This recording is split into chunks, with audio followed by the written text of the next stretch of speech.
मानव का प्रारंभ से ही गणित के साथ संबंध रहा है। जहाँ पहले पहल मानव गणित के मात्रात्मक रूप से समझता था।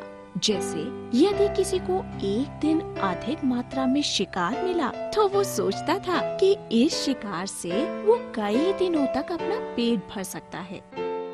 वहीं आज के समय में मानव गणित की सहायता से विज्ञान तथा वाणिज्य में ही नहीं बल्कि जीवन के प्रत्येक क्षेत्र में उन्नति कर रहा है। गणित को न केवल मानव वरन पशु पक्षी भी समझते हैं।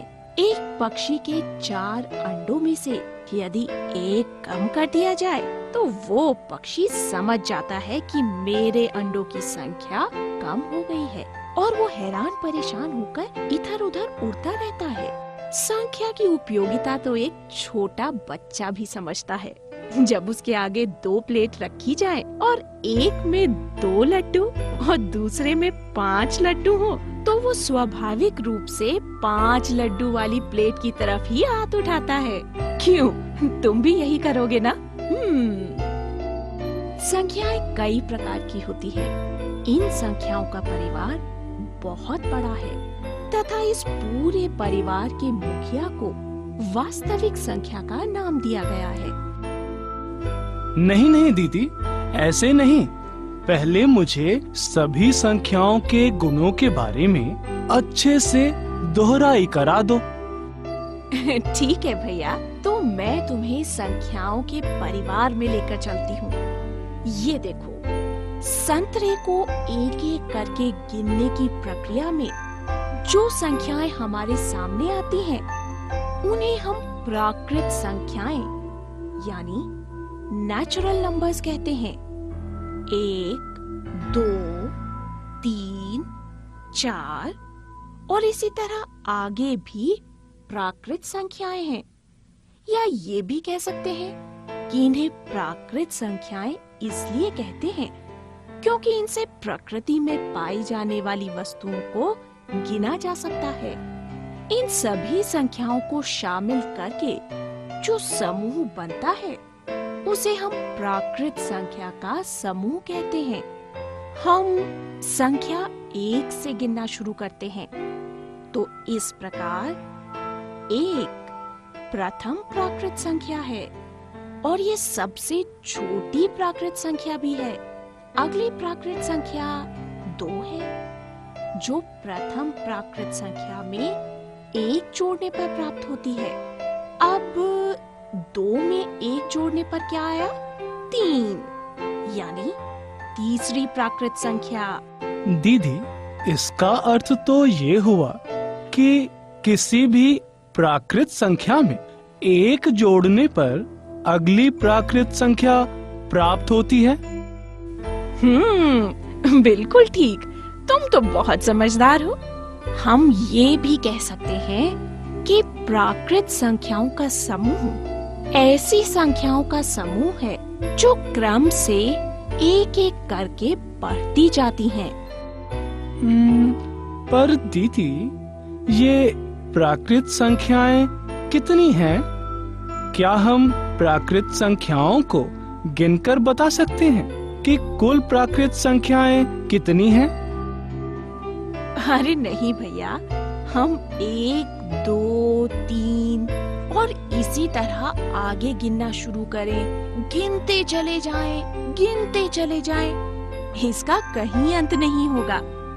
क्योंकि हम जितनी भी बड़ी प्राकृत संख्या ढूंढ लें, उस संख्या में 1 जोड़कर उससे अगली बड़ी प्राकृत संख्या ज्ञात की जा सकती है। दीदी, इसका अर्थ तो ये हुआ कि पहली तथा सबसे छोटी प्राकृत संख्या 1 है और प्रत्येक प्राकृत संख्या में यदि 1 जोड़ें तो अगली प्राकृत संख्या प्राप्त हो जाएगी।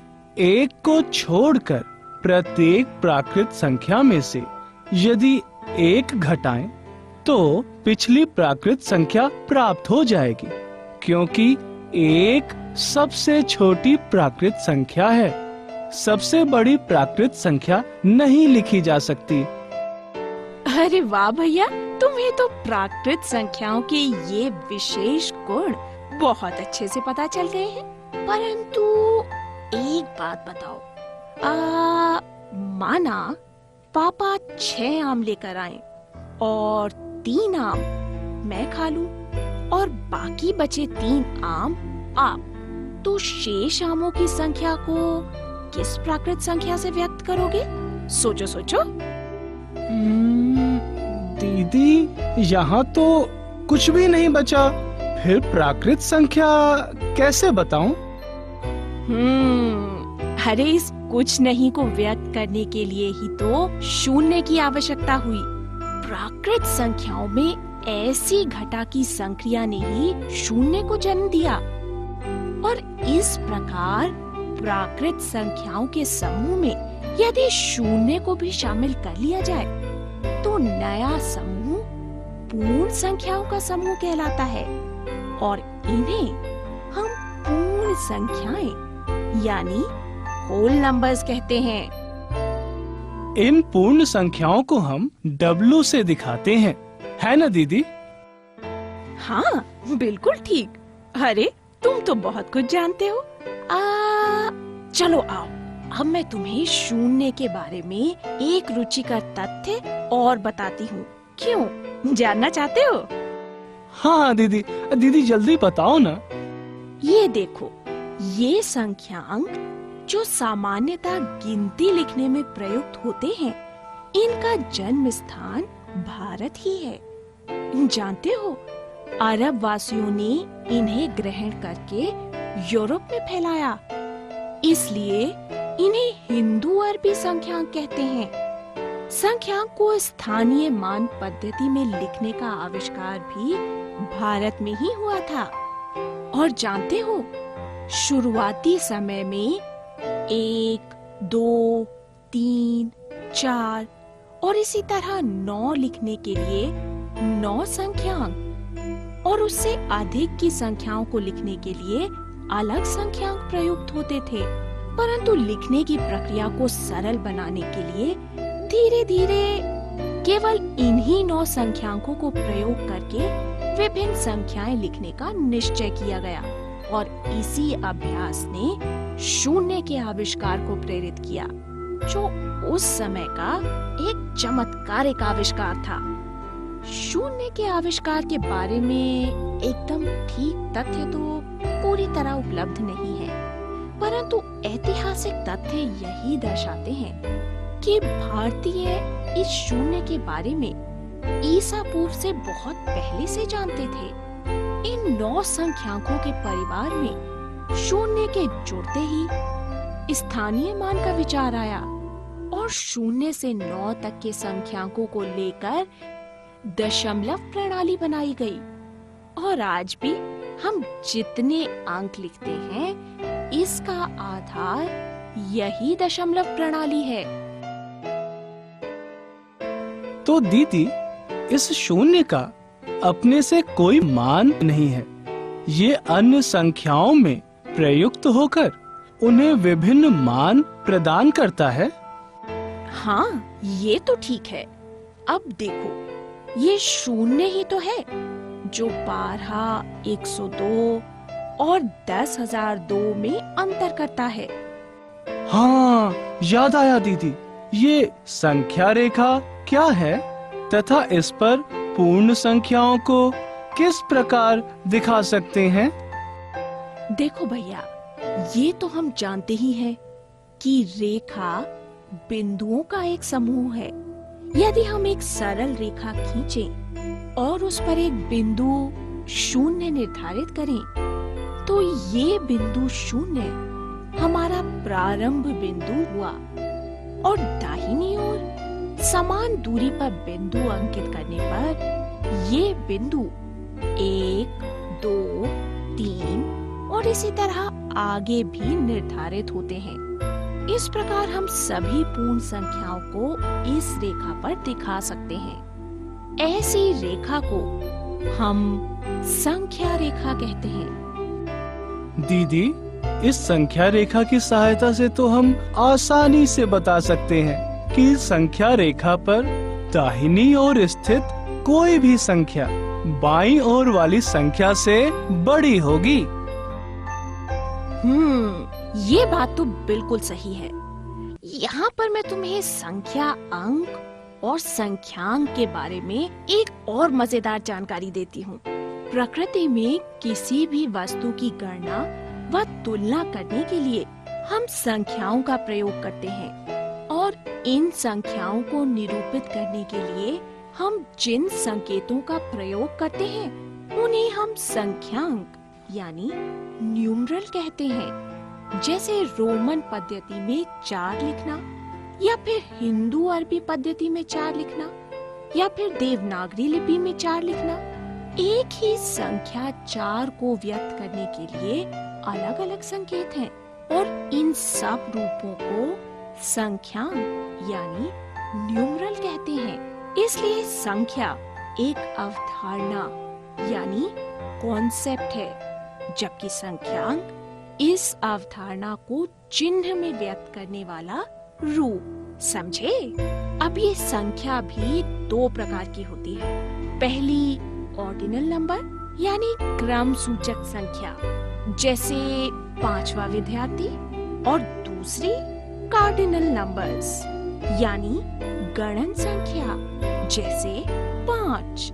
ये बात तो तुम समझ गए। अब जरा मेरे एक सवाल का जवाब दो। यदि तुम्हें 2 किलोग्राम चावल लेने बाजार जाना है और तुम्हारे पास 30 रुपए है, दुकानदार चावल का भाव 18 रुपए प्रति किलोग्राम बताता है, तो इस स्थिति में तुम क्या करोगे?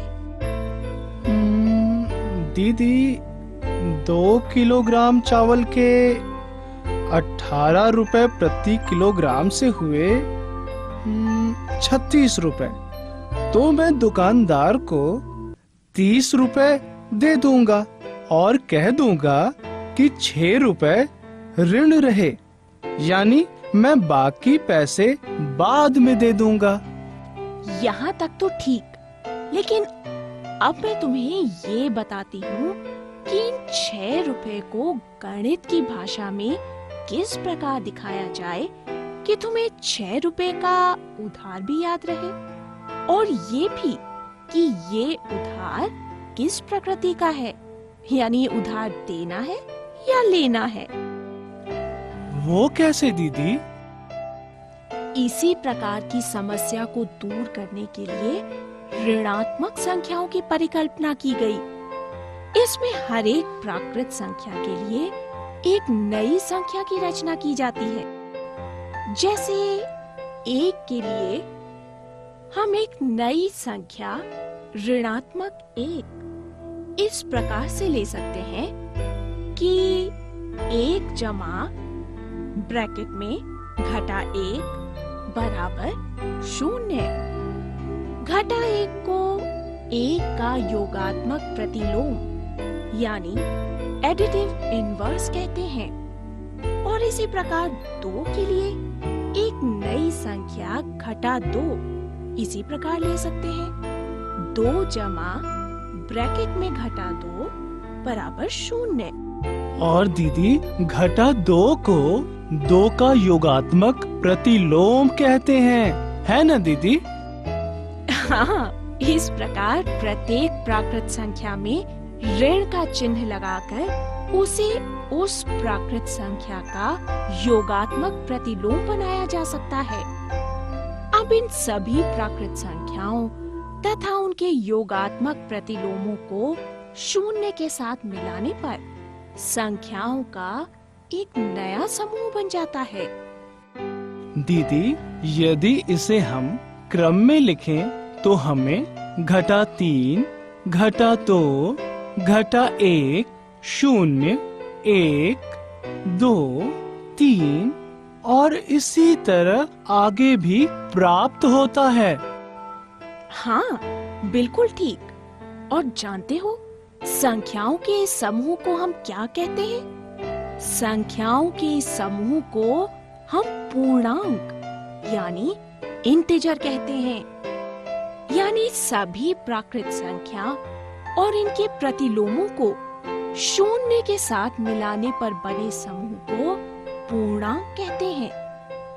इनमें से 1, 2, 3 और इसी तरह आगे की गिनती को धन पूर्णांक तथा घटा 1, घटा 2, घटा 3 और इसी तरह आगे आदि को ऋण पूर्णांक कहते हैं। पूर्णांकों को हम I या फिर Z से दिखाते हैं।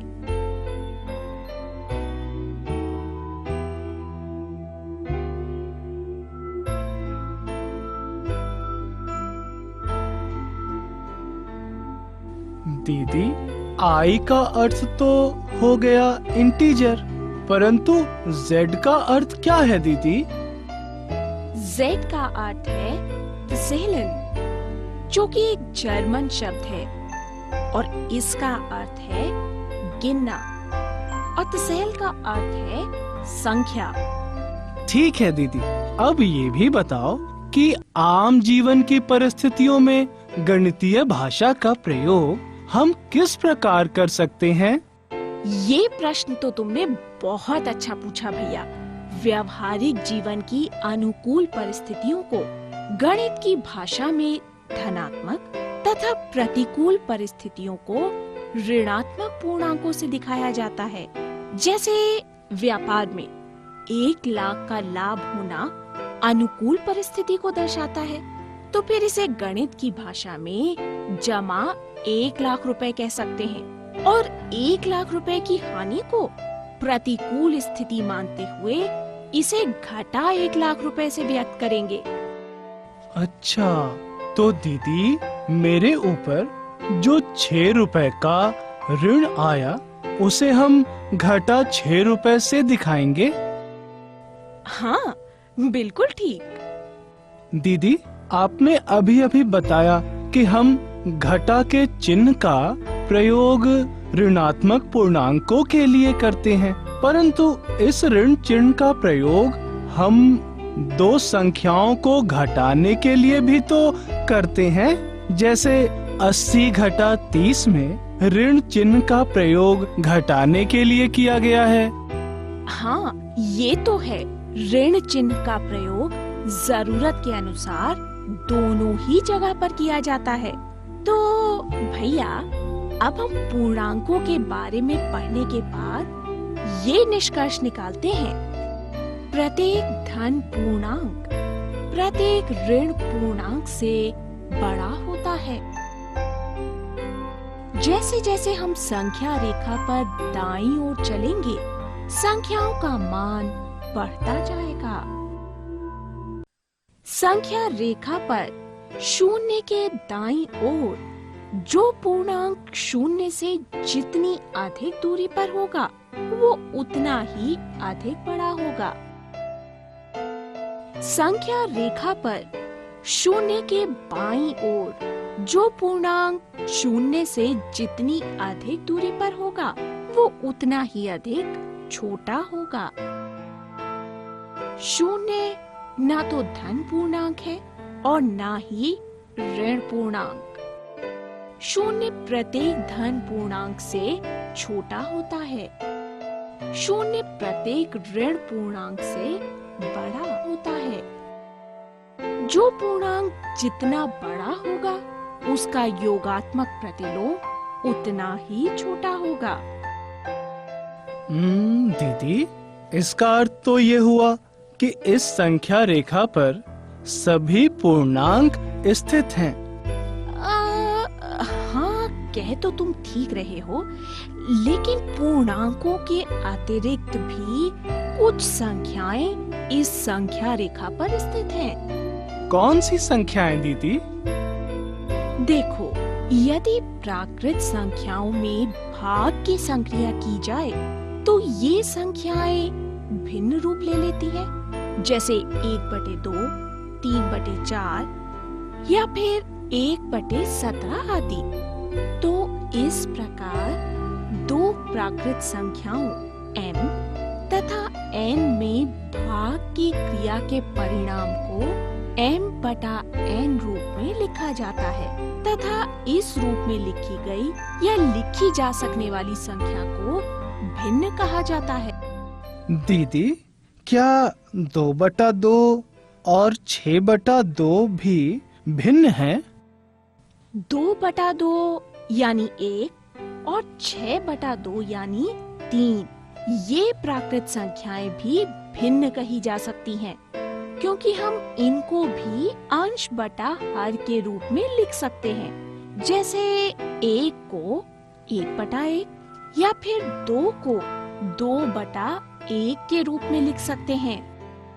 इसका अर्थ तो ये हुआ दीदी कि प्रत्येक प्राकृत संख्या को हम असंख्य भिन्नों के रूप में दिखा सकते हैं। इसे हम इस प्रकार भी कह सकते हैं कि प्रत्येक भिन्न को अनेकों तुल्य भिन्न में बदला जा सकता है। जैसे कि 3/8 के तुल्य अपरिमित रूप से 6/16, 15/40 या 24/64 घटा 21/48 आदि है। इस प्रकार इन भिन्नों में केवल धनात्मक ही नहीं बल्कि ऋणात्मक संख्याएं भी आ सकती हैं। तो इस प्रकार प्राकृत संख्याओं की तरह दो पूर्णांकों p तथा q में भाग की संक्रिया के परिणाम को p/q के रूप में लिखा जाता है। लेकिन एक बात ध्यान रहे, शून्य भी एक पूर्णांक है, परंतु शून्य से भाग संभव नहीं, अतः हर में शून्य नहीं हो सकता। अर्थात q बराबर नहीं है शून्य के। तो ऐसी सभी संख्याएं जो p/q रूप में लिखी हो या लिखी जा सके, जिनमें p तथा q पूर्णांक हो लेकिन q शून्य नहीं हो, परिमेय संख्याएं कहलाती हैं। इसको हम q से दर्शाते हैं, जैसे 3/7 घटा 3/7, 0/3 या फिर 0 आदि। ये सभी परिमेय संख्याएं हैं, परंतु 7/0 या फिर घटा 11/0 परिमेय संख्या नहीं है, क्योंकि यहाँ हर में शून्य है। और हाँ भैया, किसी भी परिमेय संख्या के तुल्य अपरिमित रूप से अनेकों परिमेय संख्याएं होती हैं। जैसे 2/3 के तुल्य परिमेय संख्या 4/6, 6/9, घटा 8/12 आदि है। परंतु फिर भी जब हम किसी परिमेय संख्या p/q को, जहाँ की q शून्य के बराबर नहीं है, लें और उसे संख्या रेखा पर निरूपित करना हो, तो हम p और q का ऐसा मान लेते हैं जिसमें एक के अतिरिक्त अन्य कोई गुणनखंड नहीं हो, अर्थात p और q असहभाज्य संख्याएं यानी को प्राइम नंबर्स हों। अतः 2 और 3 असहभाज्य संख्याएं हैं, इसलिए संख्या रेखा पर 2/3 को निरूपित करते हैं, क्योंकि ये अन्य सभी तुल्य संख्याओं को भी निरूपित करती है। दीदी, इन परिमेय संख्याओं को हम संख्या रेखा पर कैसे दिखा सकते हैं? जानना चाहते हो? ये देखो, ये तो तुम्हें पता ही है कि पूर्णांक को संख्या रेखा पर किस प्रकार दिखाते हैं। तो सबसे पहले हम संख्या रेखा पर कुछ पूर्णांक दिखाते हैं। अब यदि हमें परिमेय संख्या घटा 1/4 को संख्या रेखा पर दिखाना हो, तो क्योंकि 1/4 1 का चौथा भाग है, अतः 0 से घटा 1 तक की दूरी OD' को 4 बराबर भागों में बांटते हैं। O से पहले भाग A' की दूरी यानी OA' 1/4 के बराबर होगी, यानी बिंदु A' घटा 1/4 को दिखाता है। अब जरा तुम बताओ, समझ आया? हाँ दीदी, तो फिर जरा ये बताओ, बिंदु बी डैश और सी डैश कौन सी परिमेय संख्या प्रकट करते हैं? दीदी, ये बिंदु बी डैश घटा 2/4 को तथा बिंदु सी डैश घटा 3/4 को दिखाता है। बिल्कुल ठीक। इसका मतलब तुम ध्यान से सुन रहे थे और तुम्हें ये बात अच्छे से समझ आ गई। इसी प्रकार भैया बिंदु ए जमा 1/4 को व्यक्त करता है और इसी प्रकार हम इन परिमेय संख्याओं को संख्या रेखा पर दिखा सकते हैं। परंतु दीदी, क्या किन्हीं दो परिमेय संख्याओं के बीच में और भी परिमेय संख्याएं होती हैं? क्या सभी को संख्या रेखा पर दिखाया जा सकता है? हाँ, क्यों नहीं। किन्हीं दो परिमेय संख्याओं के बीच में अनेकों या फिर यूं कहो कि अनंत परिमेय संख्याएं होती हैं और हम इन सभी को संख्या रेखा पर दर्शा सकते हैं। ठीक है दीदी, परंतु दो परिमेय संख्याओं के बीच की परिमेय संख्या कैसे निकालते हैं? देखो भैया, यदि 2 और 3 के बीच कोई परिमेय संख्या निकालनी हो तो हम 2 और 3 को जोड़ते हैं और उसे 2 से भाग दे देते हैं। इस प्रकार हमें 5/2 प्राप्त होता है। इस प्रकार हम 2 और 5/2 के बीच की परिमेय संख्या निकाल सकते हैं। चलो इसे ज्ञात करके देखते हैं। ये होगा 2 जमा 5/2 के बटा 2। एलसीएम लेकर हल करने पर ये आया 4 जमा 5/2 के बटा 2 यानी 9/2 के बटा 2 अर्थात 9/4। फिर तो दीदी 9/4 और 5/2 के बीच की परिमेय संख्या भी इसी प्रकार निकाल सकते हैं और वो होगी 9/4 जमा 5/2 के बटा 2 और एलसीएम लेकर हल करने पर ये होगा 9 जमा 10/4 के बटे 2 यानी कि 19/8। शाबाश मेरे इंटेलिजेंट भैया।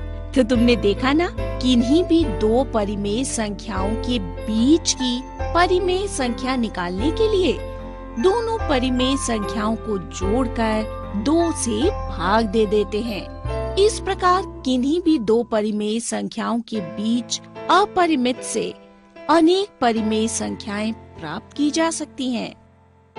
परंतु दीदी, क्या हम दो परिमेय संख्याओं के मध्य की परिमेय संख्या दूसरे तरीके से नहीं ज्ञात कर सकते? कौन सा दूसरा तरीका? जैसे कि यदि हमें 3/5 और 4/5 के बीच 5 परिमेय संख्या ज्ञात करनी हो तो सबसे पहले हम इन दोनों संख्याओं के हर को बराबर कर देते हैं।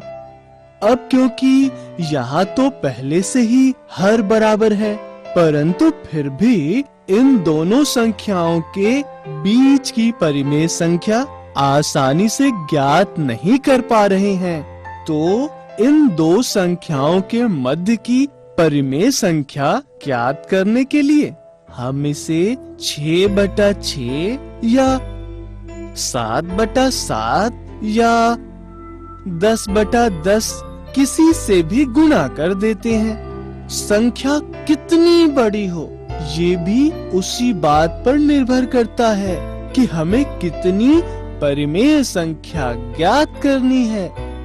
अब यदि यहाँ 3/5 को गुणा करते हैं 6/6 से तो हमें मिलता है 18/30। इसी प्रकार 4/5 को भी गुणा करते हैं 6/6 से तो हमें मिलता है 24/30। अब दोनों के हर समान हैं तथा 18/30 तथा 24/30 के बीच की 5 परिमेय संख्या एकदम आसानी से देखकर ही बताई जा सकती है, जो कि यहाँ है 19/30, 20/30, 21/30, 22/30 और 23/30। भैया तुम्हारा ये तरीका भी एकदम ठीक है, लेकिन थोड़ा जूनियर लेवल का है। अब मैंने जो तुम्हें तरीका सिखाया है उसमें भी मास्टरी कर लो। एक बात और भैया, यदि हम इन परिमेय संख्याओं को दशमलव के रूप में बदलते हैं, यानी दशमलव निरूपण करते हैं, तो पाते हैं कि ये दशमलव निरूपण या तो सात होता है या असात आवर्ती। सात का अर्थ है कि अंश को हर से भाग देने पर शेष फल 0 आ जाता है।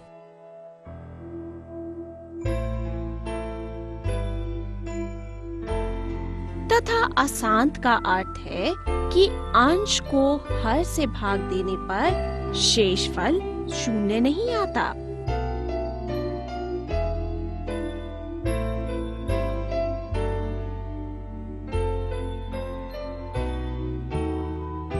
देखो भैया, ऐसी परिमेय संख्याएं जिनका दशमलव भाग निरूपण कुछ सीमित चरणों के बाद समाप्त हो जाता है, शांत दशमलव या टर्मिनेटिंग डेसिमल कहलाता है।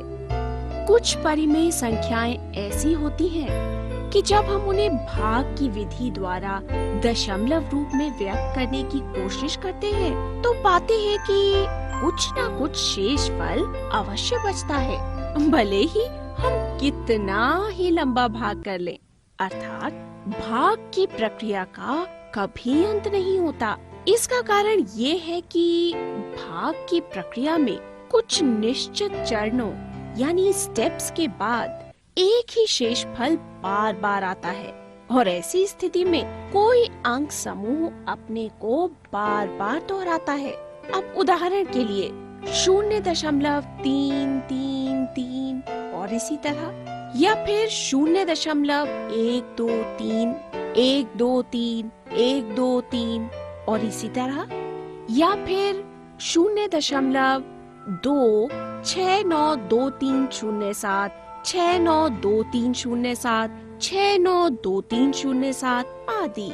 ऐसी दशमलव संख्याएं अनवसानी आवर्ती दशमलव या अशांत आवर्ती दशमलव या नॉन टर्मिनेटिंग रिपीटिंग डेसिमल संख्याएं कहलाती हैं।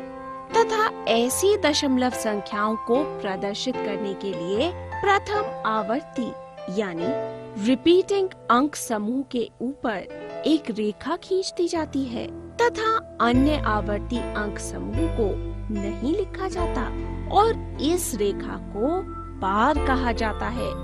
जैसे 0.333, इसको 0.3 बार इस तरह लिखेंगे। 1.66666 इसे 1.6 बार लिखेंगे। 0.123, 123, 123 इसको 0.123 बार ऐसे लिखेंगे। 1.2692307, 2692307, 2692307 को 1.2692307 बार ऐसे लिखा जा सकता है।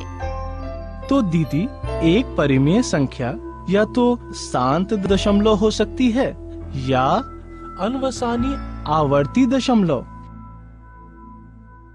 हाँ भैया। दीदी, क्या शांत दशमलव अथवा अशांत आवर्ती दशमलव संख्याओं के अतिरिक्त भी दशमलव संख्याएं होती हैं? अरे वाह, ये तो बहुत अच्छा प्रश्न पूछा तुमने। अब जरा यहाँ ध्यान से देखो। x बराबर 0.200200020002000 इसमें हम क्या पाते हैं? हम पाते हैं कि दशमलव संख्या x में प्रत्येक 2 के मध्य 0 की संख्या लगातार एक एक करके बढ़ रही है। इस प्रकार की संख्याओं को हम अशांत अनावर्ती दशमलव या अनवसानी अनावर्ती दशमलव या non terminating non repeating decimal संख्याएं कहते हैं। इस प्रकार की अनेक संख्याएं होती हैं, जैसे 0.12, 112, 1112, 11112 और इसी तरह आगे। या फिर ये देखो 0.3, 0003, 00003, 0000003 और इसी तरह आगे। तो दीदी, जो संख्याएं परिमेय नहीं हैं, क्या उन्हीं को हम अपरिमेय संख्याएं कहते हैं? हाँ, इस प्रकार एक अपरिमेय संख्या को P/Q के रूप में नहीं लिखा जा सकता। यहाँ P तथा Q दोनों पूर्णांक हैं तथा Q बराबर नहीं है 0 के। और इसी प्रकार फिर से याद रखो, जिन संख्याओं का दशमलव निरूपण अनवसानी अनावर्ती या अशांत अनावर्ती होता है, वे इर्रेशनल नंबर्स यानी अपरिमेय संख्याएं कहलाती हैं। समझ आया? जी दीदी, हम अपरिमेय संख्याओं को दशमलव रूप में लिख सकते हैं, परंतु भिन्न रूप में नहीं लिख सकते। हाँ भैया। दीदी, क्या इन अपरिमेय संख्याओं को भी हम संख्या रेखा पर दिखा सकते हैं? तुम तो बहुत समझदार होते जा रहे हो। जानना चाहते हो ये कैसे होगा? ये देखो, संख्या रेखा पर अनेकों ऐसे बिंदु होते हैं जो अपरिमेय संख्याओं को दिखाते हैं। आओ चलो, मैं तुम्हें बताती हूँ। वर्गमूल 2, जो कि एक अपरिमेय संख्या है, इसे हम संख्या रेखा पर किस प्रकार दिखा सकते हैं? इसके लिए हम एक संख्या रेखा खींचते हैं और इस पर एक बिंदु O लेते हैं जो 0 प्रदर्शित करता है। इससे 1 इकाई की दूरी पर एक बिंदु A लेते हैं, अतः OA बराबर 1।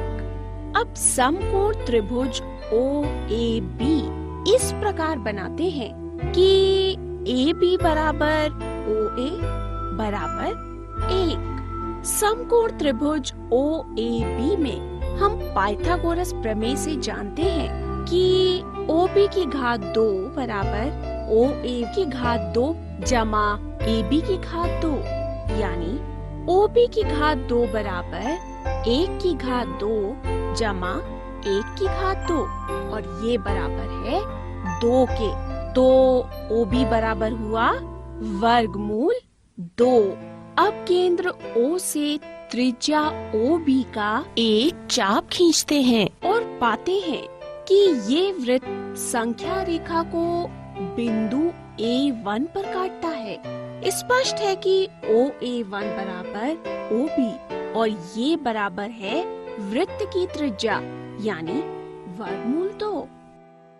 अब मैं तुम्हें वास्तविक संख्या रेखा पर एक अन्य अपरिमेय संख्या जो कि है वर्गमूल 3, इसका स्थान निर्धारित करना बताती हूँ। इसके लिए हमें वर्गमूल 2 का संख्या रेखा पर निर्धारण करने वाली आकृति को ही फिर से बनाना होगा, बिल्कुल उसी तरीके से। बताओ तो भैया, यहाँ OB किस लंबाई का रेखाखंड है? दीदी, यहाँ OA बराबर AB 1 इकाई के रेखाखंड थे, जबकि AB OA पर लंब था।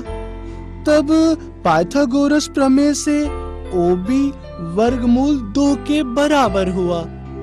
शाबाश! अरे भाई, तुम तो बहुत ध्यान से सुन और समझ रहे हो। Very good. अच्छा, अब यदि हम OB पर 1 इकाई लंबाई का लंब BD खींचे, फिर से समकोण त्रिभुज OBD में पाइथागोरस प्रमेय द्वारा OD का वर्ग बराबर होगा OB के वर्ग जमा BD के वर्ग के, यानी ओडी का वर्ग बराबर हुआ वर्गमूल 2 के वर्ग जमा 1 के वर्ग के, यानी कि ओडी का वर्ग हुआ 3, अर्थात ओडी बराबर हुआ वर्गमूल 3 के। तो यहाँ फिर से एक प्रकार लेकर ओ को केंद्र मानकर ओडी त्रिज्या लेकर एक चाप खींचा जो संख्या रेखा को क्यू पर काटता है। तब क्यू वर्गमूल 3 के संकेत है, अर्थात ओडी बराबर ए क्यू बराबर वर्गमूल 3 होगा और बिंदु क्यू संख्या रेखा पर वर्गमूल 3 को दिखाएगा। समझे कुछ भैया? हाँ दीदी, मैं अच्छी तरह समझ गया। तो भैया इसी प्रकार यदि हमें किसी भी संख्या वर्गमूल n का स्थान संख्या रेखा पर निर्धारित करना हो तो हमें पहले वर्गमूल n घटा 1 का स्थान निर्धारित करना होगा। अर्थात दीदी, हमें वर्गमूल 5 का स्थान संख्या रेखा पर निर्धारित करना है। तो पहले वर्गमूल 5 घटा 1 यानी वर्गमूल 4 का स्थान निर्धारित करना होगा। परंतु दीदी, वर्गमूल 4 तो 2 के बराबर होता है, उसे तो हम आसानी से संख्या रेखा पर दिखा सकते हैं। हाँ भैया, तुम बिल्कुल ठीक कह रहे हो। परंतु यदि हम इस तरह सभी धनात्मक पूर्णांकों के वर्गमूल का मान दिखाएं, तो हमें एक सुंदर वर्गमूल सर्पिल यानी स्क्वायर रूट स्पाइरल प्राप्त होगा। वर्गमूल सर्पिल, ये क्या होता है?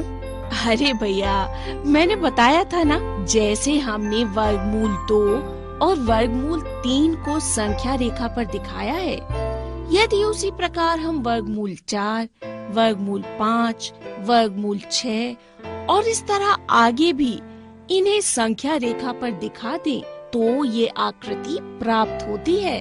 यही हमारा सुंदर वर्गमूल सर्पिल है। समझे भैया? इसी प्रकार हम संख्या रेखा पर वर्गमूल 3, वर्गमूल 5, वर्गमूल 6, वर्गमूल 7 या फिर वर्गमूल 8 आदि अपरिमेय संख्याओं को प्रदर्शित करने वाले अनेकों बिंदु दिखा सकते हैं। ये अपरिमेय संख्याएं भी अनंत होती हैं। उन समस्त धन पूर्णांकों का वर्गमूल जो स्वयं पूर्ण वर्ग नहीं है, जैसे वर्गमूल 2, वर्गमूल 3, वर्गमूल 5, वर्गमूल 7 और वर्गमूल 8 अपरिमेय संख्याएं होती हैं, तथा उन समस्त धन पूर्णांकों का धनमूल जो स्वयं पूर्ण धन नहीं है अपरिमेय संख्याएं होती हैं। और हाँ, एक और महत्वपूर्ण बात, इसके अतिरिक्त पाई संख्या जो किसी वृत्त की परिधि तथा वृत्त का व्यास है, वो भी एक अपरिमेय संख्या है। क्या तुम्हें पता था ये सब कुछ? नहीं दीदी, पर इन परिमेय संख्याओं के बारे में कुछ और भी तो बताओ ना। हाँ, क्यों नहीं। जानते हो, लगभग 400 ईसा पूर्व ग्रीस के प्रसिद्ध गणितज्ञ और दार्शनिक पाइथागोरस के अनुयायियों ने इन संख्याओं का सबसे पहले पता लगाया था। और हाँ, पाइथागोरस के एक अनुयायी जो कि क्रोटोन निवासी थे, हिप्पॉक्स, उनके द्वारा पता लगाई गई अपरिमेय संख्याओं के संबंध में अनेक किंवदंतियां हैं। हिप्पॉक्स जब 2 के वर्गमूल को भिन्न के रूप में व्यक्त करने का प्रयत्न कर रहा था, तभी उसने इन संख्याओं की खोज की थी। उसने सिद्ध किया कि अगर आप 2 के वर्गमूल को भिन्न रूप यानी परिमेय संख्या के रूप में लिख ही नहीं सकते, इसीलिए इन्हें अपरिमेय यानी इररेशनल नंबर्स का नाम दिया। फिर पाइथागोरस ने ऐसी संख्याओं को स्पीचलेस या अननेमेबल यानी मूक या वाणी रहित संख्याएं कहा, परंतु फिर भी वो ये जरूर मानता था कि प्रत्येक संख्या का एक पूरा पूरा निश्चित मान होता है, लेकिन फिर भी उसने हिप्पॉक्स की अपरिमेय संख्याओं की खोज को नकारा नहीं, लेकिन पूर्ण रूप से स्वीकारा भी नहीं। हिप्पॉक्स का अंत दुर्भाग्यपूर्ण रहा।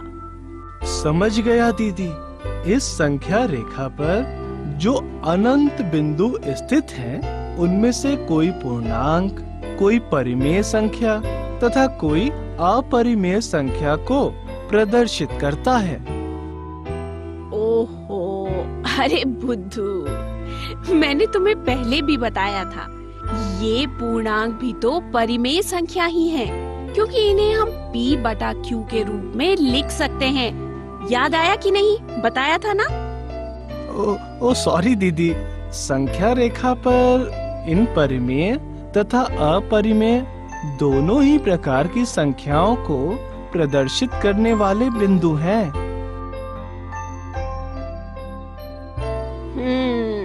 अब समझे। इन सारी परिमेय और अपरिमेय संख्याओं का समूह रियल नंबर्स यानी वास्तविक संख्याओं का समूह कहलाता है, और इसे हम R से प्रदर्शित करते हैं। वास्तविक संख्याएं वो संख्याएं हैं जो इन संख्याओं के संसार में स्थित हैं, परंतु जो कि ऋणात्मक संख्याओं का वर्गमूल नहीं है। प्रत्येक वास्तविक संख्या रेखा पर अपने मान के अनुसार एक निश्चित स्थान पर उपस्थित है। तो दीदी, क्या यही कारण है कि हम इस संख्या रेखा को वास्तविक संख्या रेखा भी कहते हैं? हाँ, और वो इसलिए क्योंकि सभी परिमेय और अपरिमेय संख्याओं को संख्या रेखा पर प्रदर्शित किया जा सकता है, अतः हम संख्या रेखा को भी वास्तविक संख्या रेखा कहते हैं। समझ गया दीदी। अब मैं इन सभी संख्याओं को एक समूह में दिखा सकता हूँ। साथ ही इन सभी वास्तविक संख्याओं का संख्या रेखा पर निरूपण कर सकता हूँ। अच्छा भैया, तो संख्या रेखा पर 2.665 का स्थान निर्धारित करना तो जरा। दीदी, 2.665 2 और 3 के बीच स्थित होगी, तो हम संख्या रेखा के 2 और 3 के बीच के भाग को 10 बराबर भागों में बांट दें तथा इस भाग के प्रत्येक बिंदु को अंकित करें। तब 2 के बाईं ओर का पहला चिन्ह 2.1 को निरूपित करेगा, दूसरा चिन्ह 2.2 को निरूपित करेगा और इसी प्रकार अन्य चिन्ह भी 2.3, 2.4, 2.5 आदि को व्यक्त करेंगे। तब यहाँ 2.6 और 2.7 के बीच लगभग यहाँ पर 2.665 स्थित होगा। देखो भैया, प्रत्येक वास्तविक संख्या रेखा पर कहीं न कहीं अपने स्थान पर अवश्य ही होती है, इसलिए लगभग से काम नहीं चलेगा। हाँ, मैं तुम्हें बताती हूँ कि 2.665 संख्या का संख्या रेखा पर ठीक मान कहाँ है। यहाँ 2 और 3 के विभाजन बिंदुओं को देखने में कठिनाई हो सकती है, अतः इसे हम पहले एक आवर्धन शीशे यानी मैग्नीफाइंग ग्लास का प्रयोग कर 2 और 3 के बीच के भाग को देखेंगे। अब ये तो तुमने ठीक कहा कि संख्या 2.665 संख्या रेखा पर 2.6 और 2.7 के बीच स्थित होगी। तो फिर हम 2.6 और 2.7 के बीच के भाग पर अपना ध्यान केंद्रित करते हैं, जिससे हमें 2.6 और 2.7 के बीच का भाग अधिक आसानी से दिख जाता है। अब इसे फिर से 10 बराबर भागों में बांटते हैं, जहां पहला चिन्ह 2.61 को निरूपित करेगा और दूसरा चिन्ह 2.62 को। इसी प्रकार अन्य सभी चिन्हों पर भी 2.63, 2.64, 2.65, 2.66, 2.67, 2.68 और 2.69 आदि निरूपित करते हैं। अब हम अगर यहाँ ध्यान से देखें तो पता चलता है कि संख्या 2.665, 2.66 और 2.67 के बीच स्थित होगी। अब हम फिर से संख्या रेखा के 2.66 और 2.67 के बीच के भाग पर अपना ध्यान केंद्रित करते हैं, यानी आवर्धन शीशे से इस भाग को देखते हैं और इस भाग को फिर से 10 बराबर भागों में बांटते हैं, जहाँ पहला चिन्ह 2.661 को निरूपित करता है, वहीं दूसरा चिन्ह 2.662 को निरूपित करता है। इसी प्रकार अन्य चिन्ह 2.663, 2.664, 2.665, 2.666, 2.667, 2.668 और 2.669 को निरूपित करते हैं। यहाँ संख्या रेखा पर ये पांचवा चिन्ह 2.665 को निरूपित करेगा। क्यों भैया, आया समझ में? और हाँ, एक बात और, आवर्धन शीशे यानी मैग्नीफाइंग ग्लास की सहायता से संख्या रेखा पर संख्याओं के निरूपण को देखने के इस प्रक्रम को उत्तरोत्तर आवर्धन प्रक्रम यानी प्रोसेस ऑफ सक्सेसिव मैग्निफिकेशन कहा जाता है। अर्थात उत्तरोत्तर आवर्धन द्वारा शांत दशमलव प्रसार वाली वास्तविक संख्या की संख्या रेखा पर स्थिति यानी निरूपण को स्पष्ट रूप से देखा जा सकता है। दीदी, अब तो मैं किसी भी वास्तविक संख्या को संख्या रेखा पर उत्तरोत्तर आवर्धन प्रक्रम द्वारा आसानी से निरूपित कर दूंगा। यानी अब तुम किसी भी वास्तविक संख्या को संख्या रेखा पर दिखा सकते हो। तो चलो तुम्हारा टेस्ट हो जाए। एक अनवसानी आवर्ती दशमलव प्रसार वाली वास्तविक संख्या को संख्या रेखा पर निरूपित करके दिखाओ तो। दीदी, अनवसानी आवर्ती दशमलव प्रसार वाली वही संख्या होती है ना, जिसमें दशमलव के बाद कोई अंक समूह अपने को बार बार दोहराता है, जैसे 0.333 में अंक 3 का बार बार दोहराना, 0.123, 123, 123, 1 में 0.123 का बार बार दोहराना, 5.377777 में 7 का बार बार दोहराना आदि। अरे वाह, तुमने तो बिल्कुल सही कहा। चलो अब तुम 5.3777 यानी दशमलव के 5 स्थानों तक 5.37 बार का संख्या रेखा पर निरूपण करके दिखाओ। ठीक है दीदी।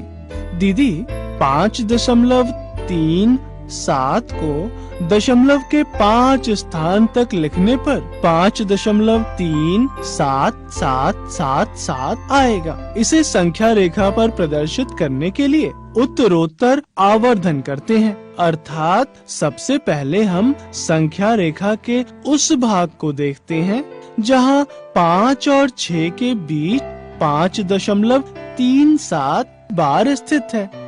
इससे अगले चरण में एक आवर्धन शीशे की सहायता से 5.3 और 5.4 के बीच के स्थान को देखते हैं और वास्तविक रेखा के इस भाग को 10 बराबर भागों में बांट देते हैं। ये भाग क्रमशः 5.31, 5.32, 5.33, 5.34, 5.35 5.36, 5.37, 5.38, 5.39। अब यहाँ 5.37 बार का स्थान निर्धारित करते हैं, जो कि 5.37 और 5.38 के बीच कहीं स्थित होगा। अब फिर से आवर्धन शीशे की सहायता से 5.37 और 5.38 के बीच के स्थान को देखते हैं तथा 10 बराबर भागों में बांट देते हैं, जो कि 5.371, 5.372, 5.373 से लेकर 5.379 होंगे। अब यहाँ 5.37 बार का स्थान निर्धारित करते हैं, जो कि यहाँ 5.377 और 5.378 के बीच होगा। अब फिर से इससे अधिक परिशुद्ध रूप में देखने के लिए हम आवर्धन शीशे का प्रयोग करते हैं। ये इस तरह। अब इस भाग को हम पुनः 10 बराबर भागों में बांट देते हैं। यहाँ फिर से ये नए भाग 5.3771, 5.3772